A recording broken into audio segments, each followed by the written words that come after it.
In this special episode of Nebraska Stories, we're celebrating contributions made by Nebraskans of African American heritage. Coming up, one of the great photographers of the 20th century.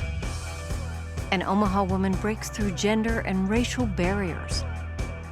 The legacy of former St. Louis Cardinal Bob Gibson. And two Tuskegee Airmen who helped win World War II reflect on the battles they faced when they returned home.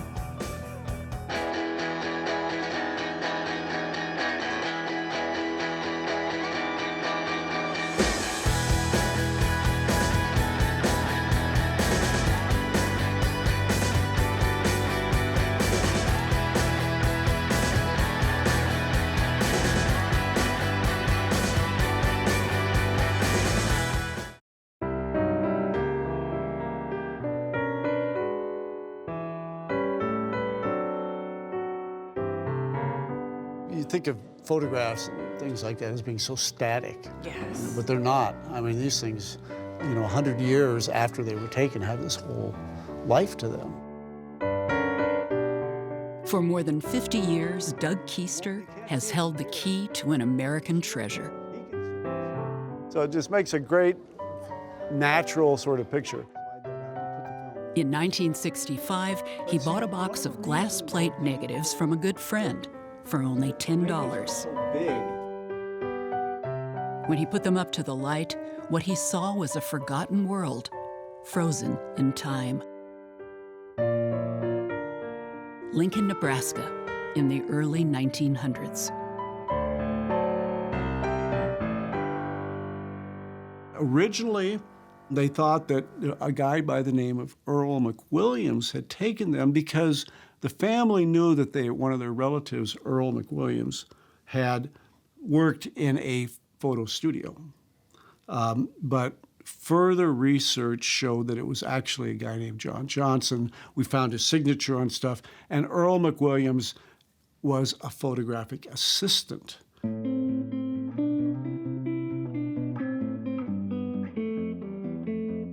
One of the negatives proved especially interesting. When I scanned it, I realized that back here is John Johnson. That's the photographer. My dad used to work in that post office. Oh, okay. Yeah, we used to come down there on 9th Street. There was a what we call it the tavern. Okay. And that's where a lot of the black folks went in the evenings. And we would park down there when we were waiting to pick up my dad sometimes. This is Clyde Malone, the Malone Center. A son of slaves, John Johnson lived his whole life in Lincoln. He made a living as a manual laborer, but once he picked up a box camera, he found his passion. When you look at John Johnson's photographs, the lighting or him using the existing light in a certain way of positioning people and turning them a certain way so they're not in bright sun, so you get this softer light, more even skin tones. These are not snapshots. This is a guy that knew how to do it.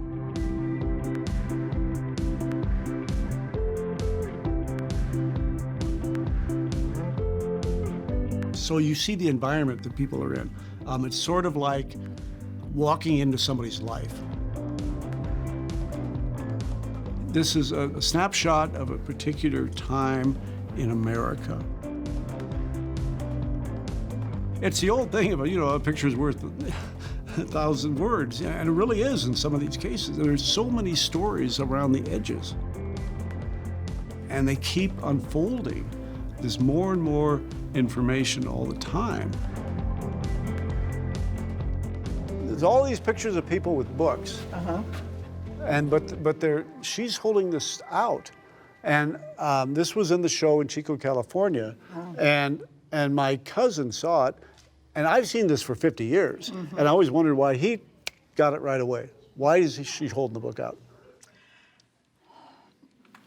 To show that her hairstyle is similar. You got it. Yeah. So she is saying, the pose. she's got a little more attitude. Yeah. But the hairstyle, she is saying, I'm every bit as good as that woman. Okay. One of the interesting things about John Johnson was that he took pictures of African Americans and immigrants together, and sometimes separately, but he was documenting this part of Lincoln, Nebraska that was integrated. What was going on in America at the beginning of the 20th century was something called the New Negro Movement. And it was about education and about equality and about fighting against the Jim Crow laws and the Ku Klux Klan. If you look at the photographs, they are ennobling. These are majestic people.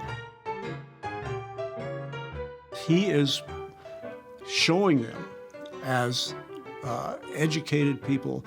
Many, many, many of the photographs have people reading. You see them reading books, you see them reading the Bible, you should see them displaying a book. It's all about literacy.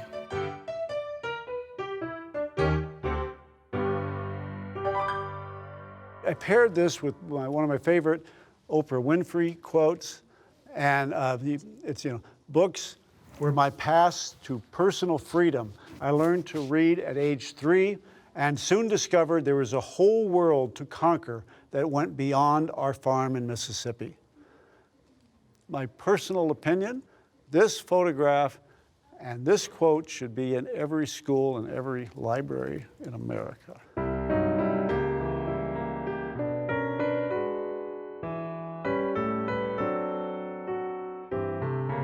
I've asked many, many people in my field and at the Smithsonian, is there anything else like this? They say, nope, nothing.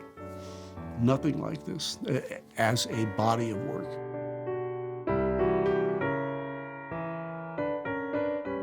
And so it's part of my job and others that are trying to do this to elevate him, to be one of the great photographers, one of the great African-American photographers for sure of the 20th century, but one of the great photographers of the 20th century. He just is.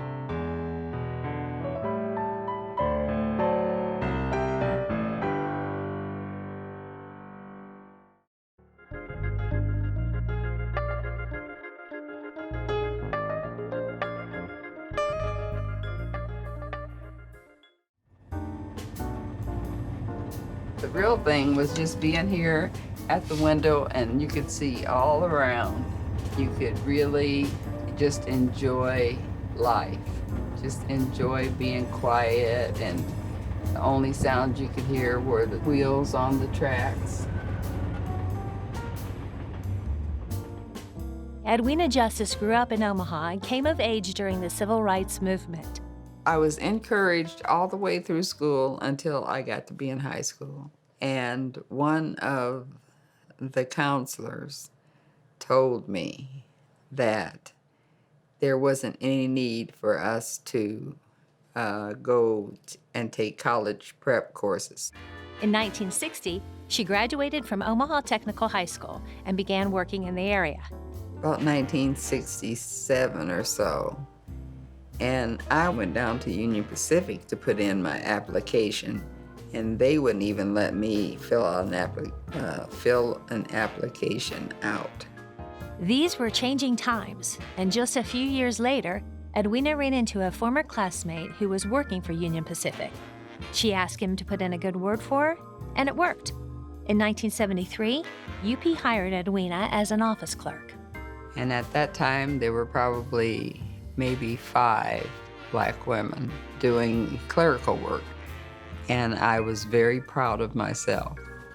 Edwina moved up the ranks, becoming a traction motor clerk where she kept track of repairs. My job was to check on the traction motors and see where they're pulled out, and I didn't even know what a traction motor was. So they took me down to the shop and they showed me a traction motor. The train engineer showed Edwina how he operated the engine. It was a brief conversation, but it set Edwina on a history-making path. And so I got on the inside, and it looked like the job was not so hard. I could do that. And he said, well, why don't you go down and put in your application? But I was only kind of teasing when I said that I can do that and I wanted to. I didn't really know what was in store for me. She did apply, and in 1976, Edwina Justice became the first female African-American locomotive engineer for Union Pacific Railroad. The promotion required Edwina to move to North Platte. It was a town of about 22,000 people, and less than 100 were African-American. Well, I thought that I was going to be going on a passenger train. I was in for the biggest surprise of my life. I had to sit on this train, on this work train, and it was this old engineer and this old conductor, and they are sitting there looking all mean. And when I got off that engine, these people were looking out of the window. Being the only female black train engineer in the rail yard attracted attention. Some of her coworkers were friendly and called Edwina by her nickname, Curly. Others used slurs. I can't say specifics, I can't remember even the people, but there were people that, well, she's taking our job type thing. She had 2 strikes. She was a woman and she was black. One night, one of them came in and he didn't see me and wanted to know if the in girl was, she's coming in tonight. And then he turned and looked me right in the face and because he didn't know that I was already in there. Edwina withstood the racism and flourished. She spent 14 of her 17-year career at Union Pacific as a railroad engineer. I think Curly was a good engineer and made it in a man's world running that train by her personality. And she was bubbly all the time and jolly, having fun, joking. And she made a long day a short day. And she operated the train as good as any man. I think she opened up the window for a lot of people to have the opportunity to be engineers. It didn't matter whether you were a woman or a man. If you qualified for the job and you had enough seniority, you could get the job. So I worked my way up. From the very first department that I was ever in at Union Pacific, most of the guys, and probably some of the women too, had never been close enough to a black woman to touch, period. And I changed every department that I went into. By the time she left in 1990, the workforce of Union Pacific was changing as well. And in more recent years, the company has been recognized for its commitment to diversity and inclusion.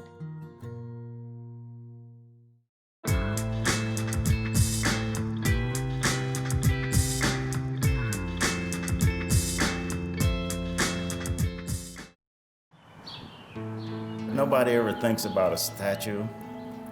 First of all, you don't think about going into the Hall of Fame. What I thought about, I want to be the best I could possibly be at whatever it was I tried to do. And I never thought about, well, maybe one day there'll be a statue. You just don't think about those things. I got a call from Lee Polikoff, and he said he'd like to come down and visit my studio and visit me. We had a nice conversation just talking about their desire, wanting to honor Bob. Felt as though there was a very big need for that. Also a sense that he was part of Nebraska history and still is, but in a real vibrant way. And that there was nothing of that magnitude out there. I met Bill White, who was a first baseman for the Cardinals and later became the first black president of the National League. He was in Omaha for a get-together, and I was talking to him, and then a couple weeks later he called and said, you know, why hasn't Omaha ever done anything for Bob? And it was an interesting question. Bob is a very private guy, a very principled man, and so he's not out in the community talking about his accomplishments and achievements. Still revered in Major League Baseball lore today, Omaha's Bob Gibson was nothing short of spectacular throughout his 17-year career with the St. Louis Cardinals. A graduate of Creighton University, where he played both basketball and baseball, Gibson would go on to win 2 World Series, 2 Cy Young Awards, and a National League MVP award. Cardinals number 45 was inducted into the Hall of Fame in 1981 after retiring and returning home to Omaha in 1975. Nearly 40 years later, Omaha prepared to honor Gibson in a larger-than-life way. To accomplish this, the Sarpy County Sports Commission rallied around this Bob Gibson Heritage Project and chose Omaha artist Littleton Alston to create the sculpture. Alston, an associate professor at Creighton, Gibson's alma mater, is no stranger to creating monumental pieces around Omaha. When Littleton and I first met, he said, this needs to be a major league piece. This is nothing wrong with minor league, but this is going to be what you would expect to see at Yankee Stadium or in Kansas City or any of the major league teams. And that's our goal, is to make it something that people want to come out and see. I did a series of sketches and drawings, talked to Bob and to the committee about it. And then when we settled pretty much on general ideas, I began to do maquettes. And did some sketching and did some small clay versions, and then did a final clay version, which was unveiled at Warner Park. I'll have models come in first and do drawings and photographs. And I was fortunate to have Chris Gibson, Bob's son, pose a couple of times in uniform. My process is from the inside out. So even on the head, I would sculpt the skull, and then from the skull, work my way out. Well, even on the clay, I would begin to shape the forms and then flay it, put all the muscles in. Some work from the outside in, where they scale it and work it in. And some even use computers to scale things in, like how you manufacture cars. I don't believe in that at all. I believe in the human hand. I believe in the emotion and the intelligence of the human hand. It's a long journey, and it's one that an artist, it's a hard one.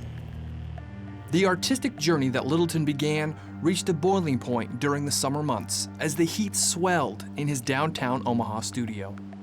There's a critical decision that was made by me, but it was just by chance or providence. I think it's providence. I had the choice, and it seemed like a casual choice, to get a high temperature clay or a regular temperature clay. And just for some reason, I said, I think I'll take the high temperature. Now the high temperature is a little harder to work. Well, this summer was a bit much and created issues with sagging, but not close to the issues I would have faced if I had gone with the regular temperature clay. If it were not that hot, I probably could have gone much longer. But 6 or 7 hours and you're wet. But when you leave, you feel a sense of accomplishment, even though it's going slower. The heat slows your response. But that world that you enter, that you want to go in, that's part of the creative process, where time really sort of slows down, is what you seek and live for. So it was worth every second, yeah. Here's a detail that you can see. When I saw it, shortly before it went out to be cast, I was looking at those little details of the socks, the stitching around the numbers, the glove, and those kinds of things. And he's spot on all that. The rule was Bob has to approve whatever we do. And if he's happy, I'll be happy. With the final clay sculpture approved, Littleton set out to take the sculpture apart, piece by piece, and begin the process that casts the 8-foot-tall sculpture in bronze.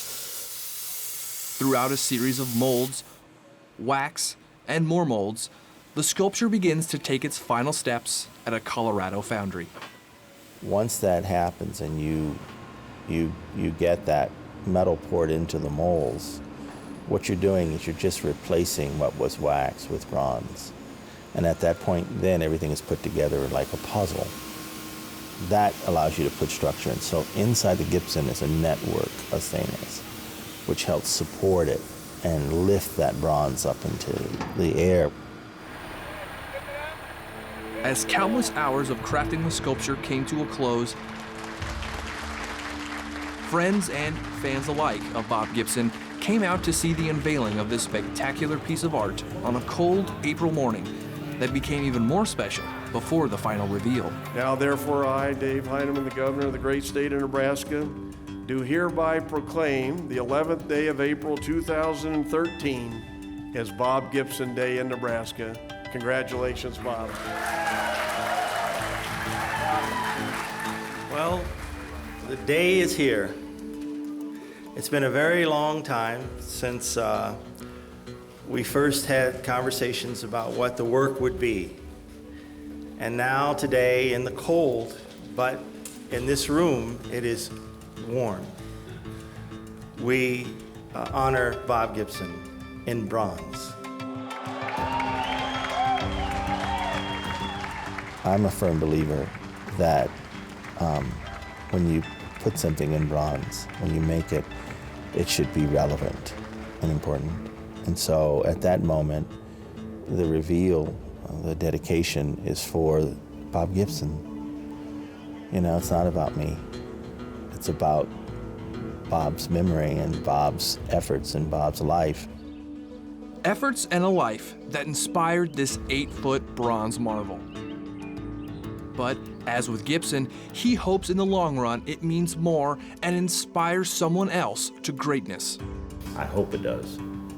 You always hope that what you do, especially if it's something that's positive, inspire somebody else, whether it's a kid or an adult. You know, maybe I did something else in my life that an adult will say, you know, it's pretty neat. And, yeah, you hope that happens.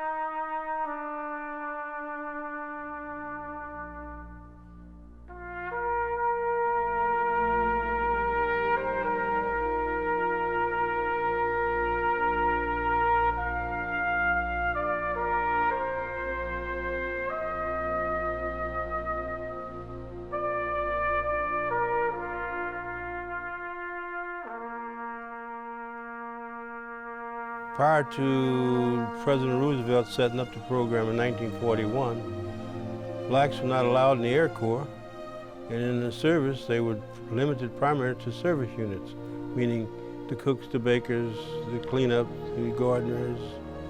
And in fact, the attitude was that in the general population of the United States felt that blacks did not have the capability to manage technical situations. You know, I was 18 when I went through the program, you know. I thought I was bulletproof, so what the hell, you know. I was following Paul. Well, he was an upperclassman, and we bowed to the upperclassmen, you know.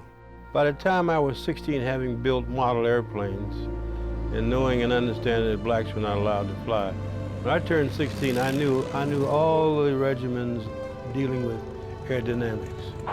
When the Tuskegee Airmen program became available, I jumped at the chance.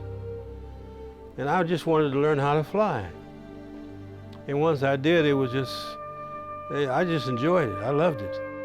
No more prejudice.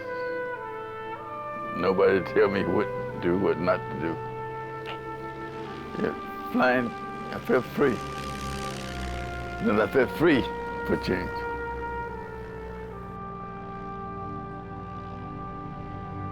Until you come on the ground and land the airplane, come to the operation to sign the papers that you the pilot of that airplane. No way, no black man pilot no airplane. Not in South Carolina. I did things that I normally wouldn't do. You were actually within yourself. You know, you were there by yourself. As a fighter jockey, you didn't have a navigator, bombardier, or anything. You did everything. In other words, you were king unto yourself. And I loved it. And I was king of my own regiment at that time. I loved it. And we knew what was happening. We knew what we had to do. We knew from time to time that it's going to take a lot of effort to get first-class citizen down to the street. We had a saying, first-class citizen in the air, second-class citizen on the base, third-class citizen once you left the gate.